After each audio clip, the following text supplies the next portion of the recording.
अस्सलामुअलैकुम आवाज़ न्यूज़ सां गॾु आऊं आहियां फरहा औरंगज़ेब ऐं मां आहियां ग़ज़ाल आबरू। सभ खां पहिरियां हिकु नज़र हेडलाइंस ते।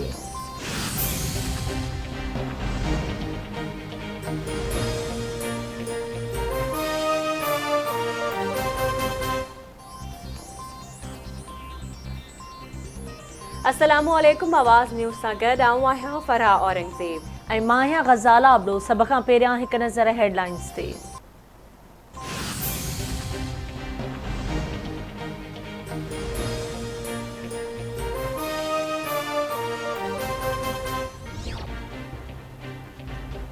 पाकिस्तान ऐं रूस पारां फूड सिक्योरिटी, सीड़पकारी, तवानाई ऐं दिफ़ा जे शोबनि में सहकार वधाइण ते इतफ़ाक़। वज़ीर आज़म शहबाज शरीफ़ जी उज़्बेकिस्तान जे शहर समरकंद में शंघाई सहकार तंज़ीम जे इजलास जे मौक़े ते रूसी सदर व्लादिमीर पुतिन सां मुलाक़ात। वज़ीर आज़म मौसमियाती तब्दीली सबबि पाकिस्तान में आयल ॿोॾि जी तबाहकारियुनि खां रूसी सदर खे आगाह कयो। वज़ीर आज़म रूस सां गॾिजी कमु करण वारे अज़्म जो वर्जा कंदे चयो आहे त पुरअमन ऐं मुस्तहकम अफ़गानिस्तान पाकिस्तान ऐं रूस ॿिन्ही लाइ अहम आहे। अफ़गानिस्तान में आलमी मसरूफ़ियतुनि खे तेज़ करणु ज़रूरी आहे। अफ़गानिस्तान में इस्तेहकाम लाइ थींदड़ कोशिशुनि जी हिमायत कंदासीं। रूसी सदर व्लादिमीर पुतिन जो चवणु आहे त पाकिस्तान खे रूस मां पाइपलाइन ज़रिए गैस जी फ़राहमी मुमकिन आहे। इजलास जे साइड लाइन जे मौक़े ते वज़ीर आज़म जूं ईरान, ताजिकिस्तान ऐं बेलारूस जे सदर समेत ॿियनि आलमी अॻवाननि सां बि मुलाक़ातूं।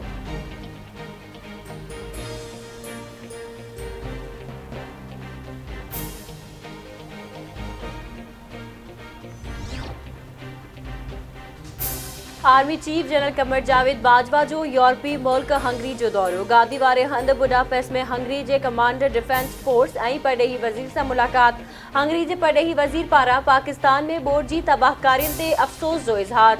आर्मी चीफ जो चवणु आहे त हंगरी जे सहकार सां माहौलियाती तब्दीली सबबि आयल चैलेंजिस खे मुंहुं ॾींदासीं।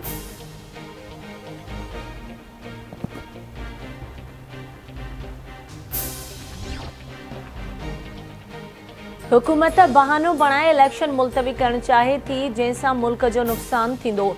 साफ़ ऐं शफ़ाफ़ चूंडुनि जी तारीख़ जो ऐलान न कयो वियो त मुल्क में ॾफेड़ वारी सूरतहाल थींदी।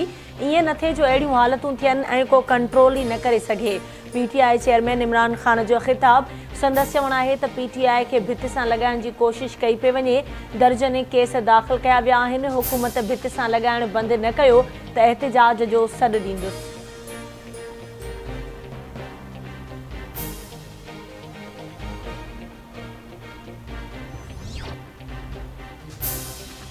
इमरान ख़ान दादलो न हुजे हा त खेसि मुंहुं ॾियण लाइ 3 ॾींहं काफ़ी आहिनि। फितनो ख़ान मुख़ालिफ़नि लाइ न पर मुल्क लाइ वॾो ख़तरो आहे।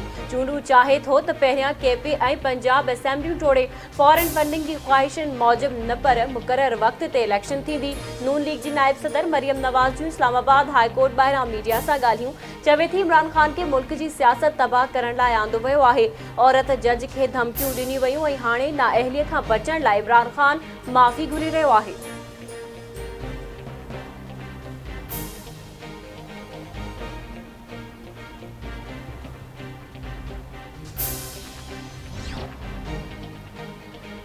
बरसातुनि ऐं घारनि बदीन ज़िले खे ॿोड़े छॾियो। रुॻो पुराण ढोरे खे लॻल घारे सबबि 52,000 माण्हू मुतासिर थिया आहिनि ऐं 150 ॻोठनि मां लॾ पलाण थी आहे। सुप्रीम कोर्ट खे चयो अथऊं त बहिरिया टाउन वारा पैसा सिंध हुकूमत खे ॾिना वञनि, जीअं सिम नालनि जी हालत बहितर करे सघिजे। LBOD सिम नाले खे बरसाती पाणी जे निकाल लाइ डिज़ाइन न कयो हो।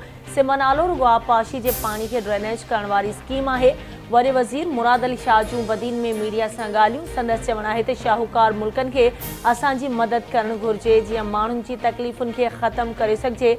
वॾे वज़ीर पारां बदीन वेझो रोड हादसे में फौत थी वियल 3 ॿारनि जे वारसनि खे 10-10 लख रुपया मुआवज़ो ॾियण जो बि ऐलान। मुराद अली शाह ठटे, सिजावल ऐं टंड मोहम्मद ख़ान जे बरसाति सटियल इलाइक़नि जो बि दौरो कयो।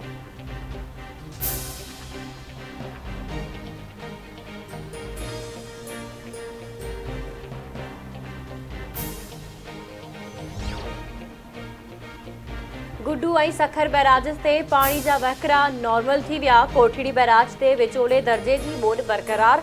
गुड्डू बैराज वटि पाणी जो मथां वहिकरो 1,67,548, हेठां वहिकरो 1,52,588 क्यूसिक।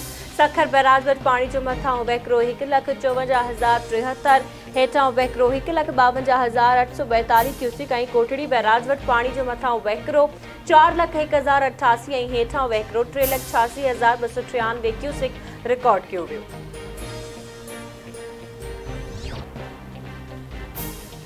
पंगरियो में पुरान ढोरे खे लॻल घारो 19 ॾींहं गुज़री वञण बावजूदि ॿधिजी न सघियो। पुरान ढोरे खे लॻल घारो बंदि न थियण ख़िलाफ़ मुख़्तलिफ़ शहरनि में शटर बंदि हड़ताल।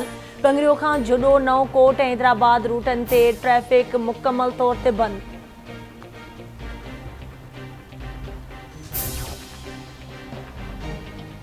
ऐं गौसपुर अंदरि अणॼातल हथियारबंदनि जी रिट बरक़रार। वधीक ॿिजणा अग़वा। ॻोठ वाहिद बख़्श विजाराणी वासी मधु ऐं ॻोठ अशरफ विजाराणी वासी गंदू टांवरी हथियारबंदनि हथां अग़वा।